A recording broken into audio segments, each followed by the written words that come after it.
उम्मीद करता हूँ आप सभी अच्छे होंगे और अपनी इस यात्रा के लिए बेहतर स्ट्रेटेजी के साथ तैयारी कर रहे होंगे।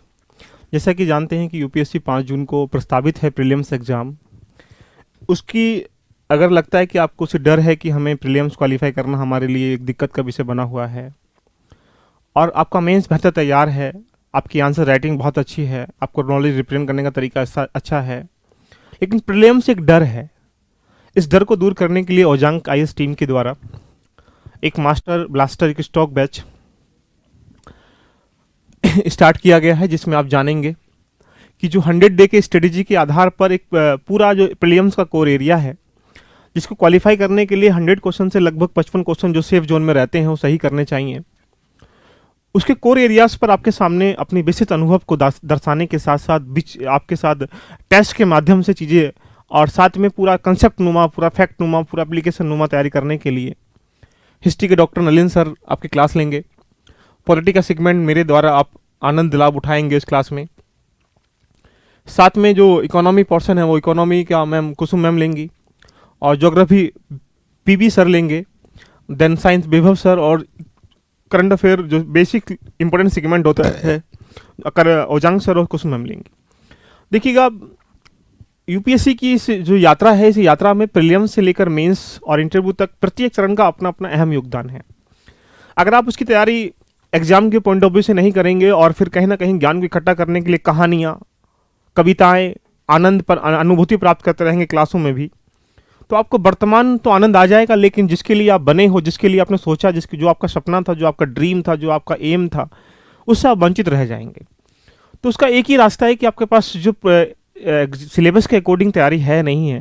अगर आपकी सिलेबस के अकॉर्डिंग तैयारी नहीं है तो आप ये सोच के चलिएगा कि आप कहीं ना कहीं ज्ञान तो इकट्ठा कर रहे हैं, लेकिन according to UPSC, according to syllabus के अकॉर्डिंग ज्ञान इकट्ठा नहीं कर रहे हैं। तो ये बहुत मिनिमम फीस में इस कोर्स को रखा गया है, जिसमें प्रीलिम्स के पूरा फोकस करके पढ़ाया जाएगा, जिसकी फीस जो है 9999 यानी 10,000 रुपये रखी गई है। बाकी लोग इसे ज्वाइन करने के लिए इस नंबरों पर कॉल करिएगा, पूरी इन्फॉर्मेशन लीजिएगा और जानिएगा कि हम लोग प्रीलिम्स के एग्जाम को क्वालिफाई कैसे करें।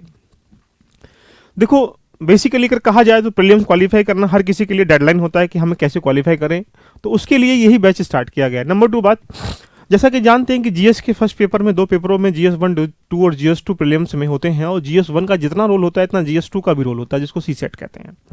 सीसेट के डर को दूर करने के लिए, सीसेट के लिए एक बेहतर अंदाज में सीखने के लिए, सीसेट का एक बेसिक ढांचा जानने के लिए, स्ट्रेटेजी जानने के लिए, कंसेप्ट जानने के लिए, उसका बेसिक आधारनुमा तैयारी करने के लिए अगर लगता है कि आपको डर है कहीं ना कहीं क्वालिफाई नहीं कर पाएंगे, तो आइए ज्वाइन करिएगा। हम लोग इसको बैच स्टार्ट किए हैं 1 फरवरी से और इसमें हम मेरे साथ आप एंजॉय करेंगे पूरी चीज़ों को। आपको मज़ा आ जाएगा कि हाँ सीसेट वाकई में होता क्या है, किस तरीके से सेट को हम सोल्यूशन करते हैं। तो ये सब चीज़ें आप इसमें करिएगा, दी गए नंबरों पे कॉल करिएगा, पूरी इन्फॉर्मेशन लीजिएगा और बैच ज्वाइन करने के लिए सब करके मिनिमम फीस में सीसेट के ढांचे को रखा गया है, जो एक मिनिमम फीस में आप कर सकते हैं। आज हम चर्चा करेंगे 2 पॉइंटों पे। यूपीएससी के 2020 के पेपर को देखेंगे और 2020 के पेपर को देखने का उच्चारण ये बन जाता है, जो प्रतियोगी मित्र तैयारी का जो एक बेसिक स्ट्रक्चर होता है, जो स्टडी होती है यूपीएससी की, इस स्टडी में अध्ययन में सबसे मूल जो मंत्र है, जो मूल एक कह सकते हैं भभूति है या ग्रंथ है या एक प्रकार से दवाई है, टॉनिक है या बाबा जो भी एक प्रकार से कहो अपनी भाषा में आप लोग, वो है लास्ट ईयर के पेपर। लास्ट ईयर के पेपर यही इंपॉर्टेंट की है। लास्ट ईयर के पेपर अगर आप इंपॉर्टेंट की को नहीं पकड़ोगे, दूसरी की से ताला खोलते रहोगे तो ताला भी नहीं खुलेगा, टाइम भी लगेगा। तो इसलिए इंपॉर्टेंट की पकड़ने का एक ही रास्ता है कि लास्ट ईयर के पेपर लगभग 10 वर्ष के, 5 वर्ष के, तो आपके दिमाग में ऐसे बिल्ड हो जाने चाहिए कि प्रश्न पूछने की प्रवृत्ति एग्जाम की कैसी होती है। अगर आप उस प्रश्न पूछने की प्रवृत्ति को नहीं समझ पाए हैं तो प्रश्न के माध्यम से तैयारी करने का ढांचा भी आप नहीं जान पाएंगे।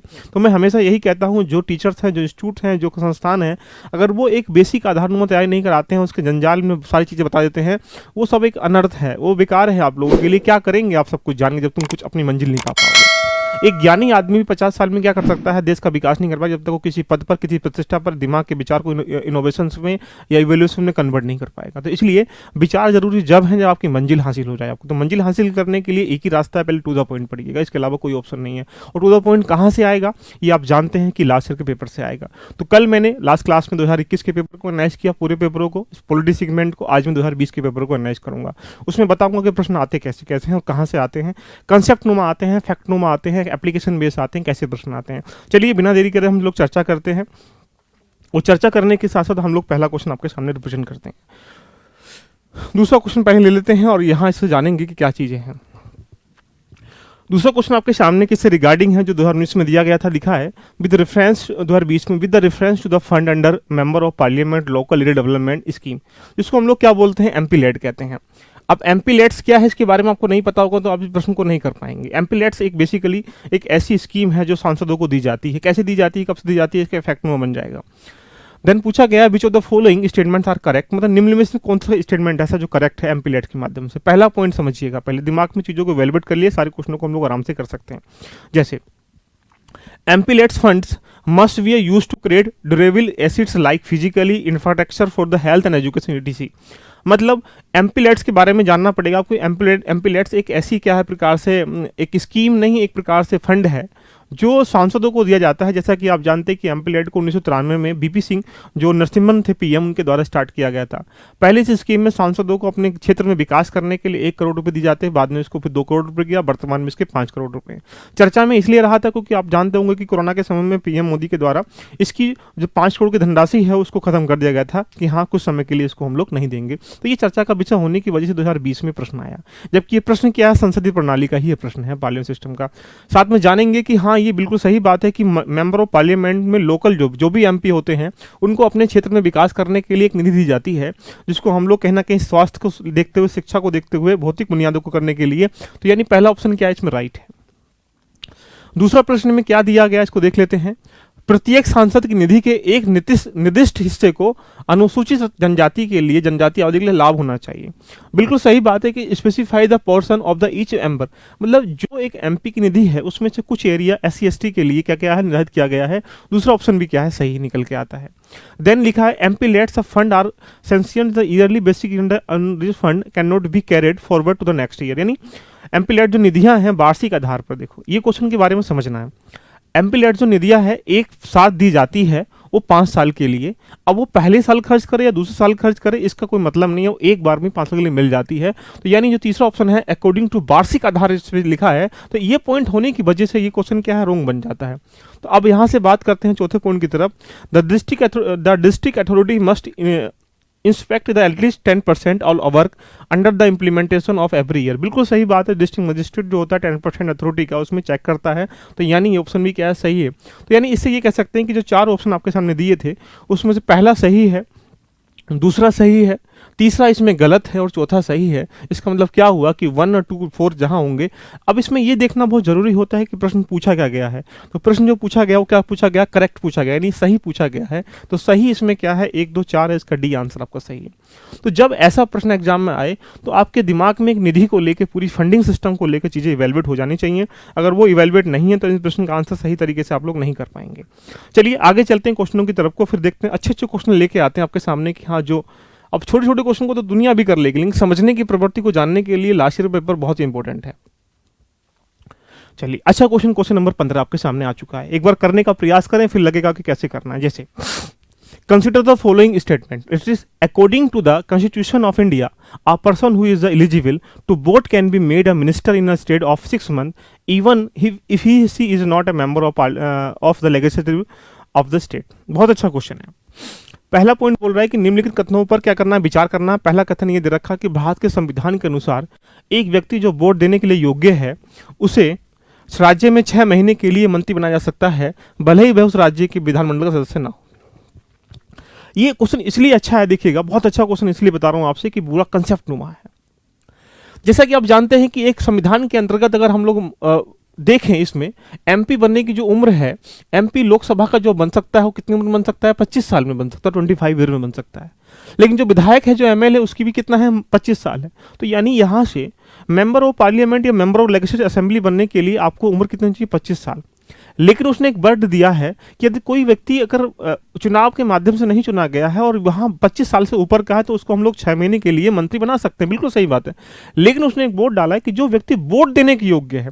तो आप जान सकते हैं कि जो वोटिंग की उम्र है हमारे देश में वो कितनी है, 18 ईयर है। तो क्या 18 ईयर का आदमी एमपी बनेगा? नहीं बनेगा ना। तो यानी इस कीवर्ड से, इस वर्ड से, कीवर्ड से पहचानने से पहला ऑप्शन क्या हो चुका, गलत हो चुका है। और जब पहला गलत हो चुका है तो आपके दिमाग में एक फिल्म बन पा रही होगी कि हाँ हमें क्वेश्चन की समझ को कैसे विकसित करना है, एग्जामिनर ने प्रश्न कैसे पूछता है। और जब एग्जामिनर प्रश्न की प्रवृत्ति को नहीं समझ पाओगे तो फिर उस प्रश्न का आंसर देने में सक्षम आप लोग नहीं हो पाएंगे। क्लियर है? तो मुझे उम्मीद है कि आप चीज को समझ पा रहे होंगे। आगे चलते हैं क्वेश्चन नंबर 2 की तरफ, क्वेश्चन नंबर पॉइंट की तरफ। देखो बहुत अच्छा क्वेश्चन है। इसमें क्या लिखा है, according to the representation of the people act 1951, जो आरपी है, जो रिप्रेजेंटेशन जिसको हम लोग प्रतिनिधित्व कानून कहते हैं, 1951 को उसके बारे में चर्चा कर रहा है।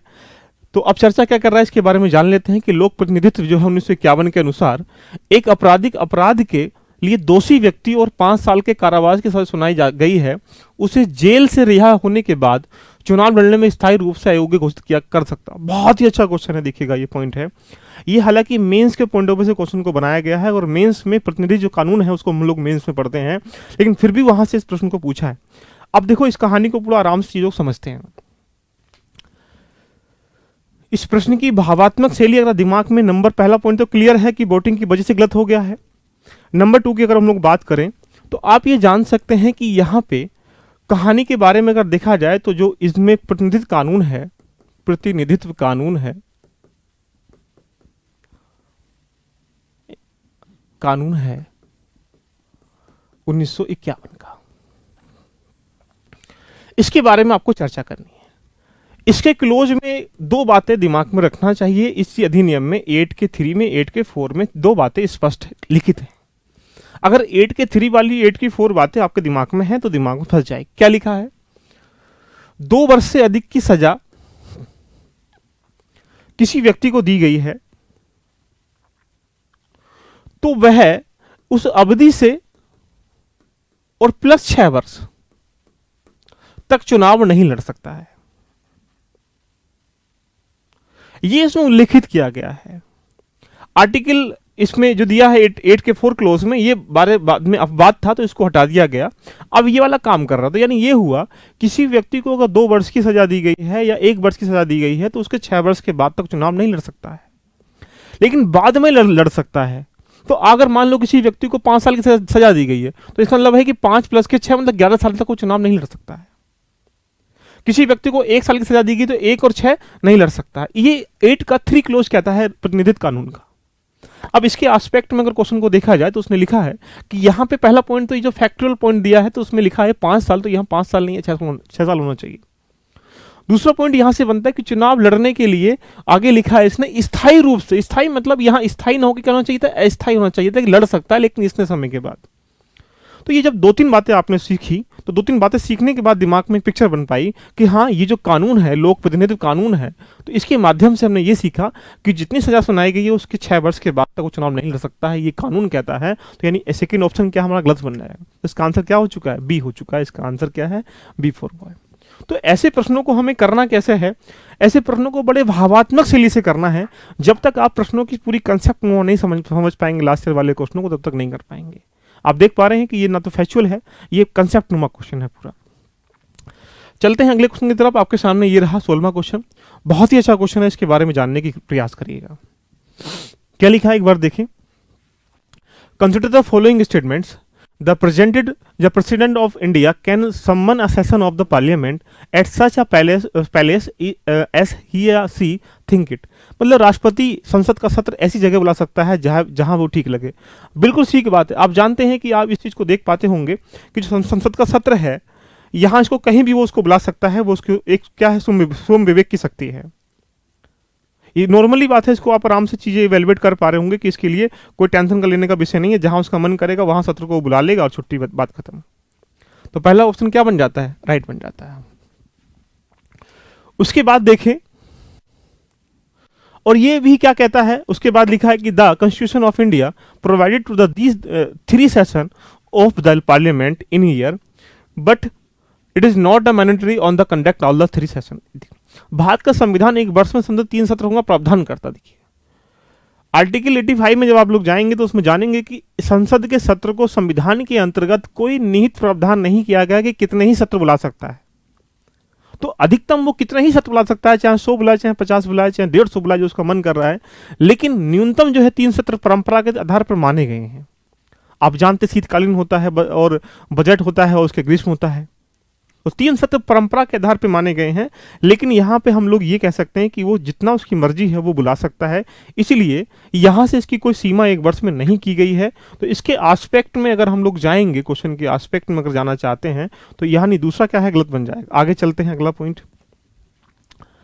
तीसरा बोल रहा है this is a no minimum number of the day that parliament is required to meet in year, यानी एक वर्ष में संसद की बैठक में कितने न्यूनतम दिन हो सकते हैं, तो जरूरी नहीं है कितनी बैठकें बुलाएगा। तो यानी यहां से 3 ऑप्शन थे, 1 2 3, और 2 इसमें क्या रोंग है, तो 1 और 3 क्या है सही है, तो आंसर क्या बन जाएगा, सी बन जाएगा, ये इसका आंसर है। तो आप देख पा रहे हैं कि जब भी हम लोग प्रश्न की भावनाओं को समझते हैं तो प्रश्न की भावनाओं में निचोड़ निकल के आता है कि हमारी जो तैयारी है यूपीएससी के अंतर्गत, प्रीलिम्स की तैयारी, मेंस की तैयारी का स्ट्रक्चर क्या होना चाहिए। अगर उसकी तैयारी आपकी बेहतर नहीं होगी तो आप कहीं ना कहीं संशय में डूबे रहेंगे, और संशय में डूबने के बाद अपने मटेरियल को इकट्ठा करेंगे, ट्रक से भरकर लाएंगे, नोट्स इकट्ठा करेंगे, किताब इकट्ठा करेंगे, उसका सज जाएगा आपका कमरा, और फिर उसकी फोटो डाल के डाला करेंगे, देखिएगा हम लोग पढ़ाई करते हैं यूपीएससी की। ये एक मजेदार है। गांधी जी ने बिना कुछ करे जेल में किताब लिख डाली, क्यों? क्योंकि उनके अंदर विचार थे। तो ऐसे यूपीएससी के विचारों की पाठशाला है, यहाँ विचार इंप्लीमेंट करने के लिए आपके पास नोट्स, किताबें, मटेरियल कम होना चाहिए, बस आपके पास इंप्लीमेंट करने का रास्ता अच्छा होना चाहिए, क्योंकि आपको पता चलना चाहिए कि प्रश्न कैसे आते हैं। आइए क्वेश्चन नंबर और देख लेते हैं, एक आध क्वेश्चन और आगे चलते हैं। तो इसी के साथ इन सब चीज़ों को इवेलुएट करते हैं, हम चीज़ों को समझेंगे कि हाँ प्रश्न जो आते हैं वो कैसे आते हैं, उसके आधार पर प्रश्न करने का प्रयास करेंगे। क्वेश्चन देखिए number 7, other than the fundamental rights which of the one following parts of the constitution of India reflect the principle and provision of the universal declaration of the human rights. It means मतलब मौलिक अधिकारों के अलावा भारत के संविधान में निम्नलिखित में से कौन सा भाग मानवाधिकारों की सार्वभौमिक घोषणा करता है, जो 1948 के सिद्धांतों के तहत क्या है दर्शाया जाता है, उनका प्रतिबिंब है। बहुत ही अच्छा क्वेश्चन है, आप देख लीजिएगा।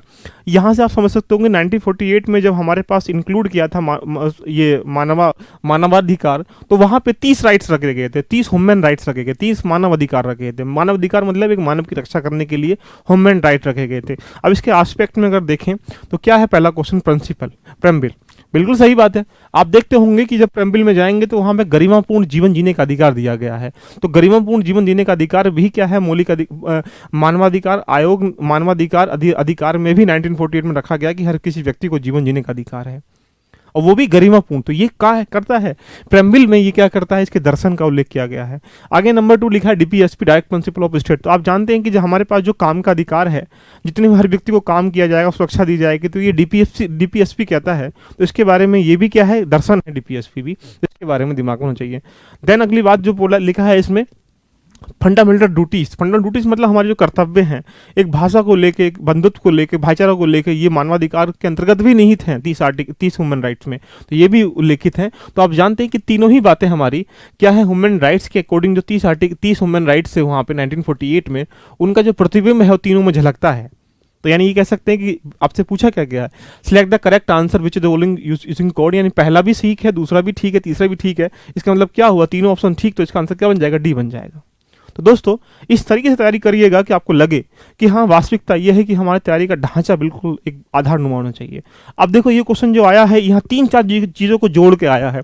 इसमें प्रेम्बिल को भी ऐड कर लिया, इसमें डीपीएसपी को भी ऐड कर लिया, इसमें फंडामेंटल राइट्स को भी ड्यूटीज़ को भी ऐड कर लिया, इसमें मानवाधिकार यानी ह्यूमन राइट्स को भी इसमें ऐड कर लिया। तो यानी अगर ये राइट ऐड कर रहा है तो ये सब चीज़ें क्वेश्चन बनने का प्रारूप आपको बता रहा है कि प्रश्न बनते कैसे हैं। तो आपको पढ़ना भी वैसे है जैसे आपको ध्यान रखना एग्जाम के पॉइंट ऑफ सिलेबस में दिया गया है। तो चलिए मिलते हैं इस कहानी के साथ अगले सेशन में, जिसको लगता है कि हाँ यूपीएससी की इस यात्रा को तय करना है, और यात्रा में आपको अंदर बहुत सारे डर पैदा हो रखा है, बहुत सारी चीज़ें ऐसी हैं जो आपको मजबूर कर रही हैं, लाचार कर रही हैं कि हम प्रीलिम्स क्वालिफाई नहीं कर पाएंगे। तो 100 दिन के प्रोग्राम में जुड़ के एंजॉय करें, और बहुत कुछ सीखने को मिलेगा, बहुत कुछ आउटपुट निकल के आएगा, और आपको लगेगा कि हाँ वास्तविक तैयारी हमारी कैसी होती है। तब तक आप मुझे विदा दीजिएगा, मिलते हैं अगले सेशन में। मेरे साथ आप पॉलिटी एंजॉय कर पाएंगे, और पॉलिटी को समझेंगे, जानेंगे, सीखेंगे, इम्प्लीमेंट करेंगे। ये सारी चीज़ें हम लोग आपके सामने एक सिस्टमेटिक तरीके से चीज़ों से सजाएंगे, और जब आपकी बगिया सज जाएगी, आपके अंदर फूल खिलेंगे, वो तो उनकी जो खुशबू होगी बहुत दूर तक जाएगी। ये खुशबू आप लोग हमेशा समाज के लिए, प्रति देश के लिए, राष्ट्र के लिए, परिवार के लिए, समुदाय के लिए फैलाते रहिएगा। जहाँ से निकलने वाली और भी जितनी भी दुर्गंध है वो खत्म हो जाएगी, वहाँ से खुशबू निकल के संसार क्या हो जाएगा, सुख में बनेगा। तो यही मेरी कामना है कि आप स्वस्थ रहें, व्यस्त रहें, मस्त रहें, और अपनी जीवन की यात्रा को मंगलमय करते रहें। तब तक धन्यवाद।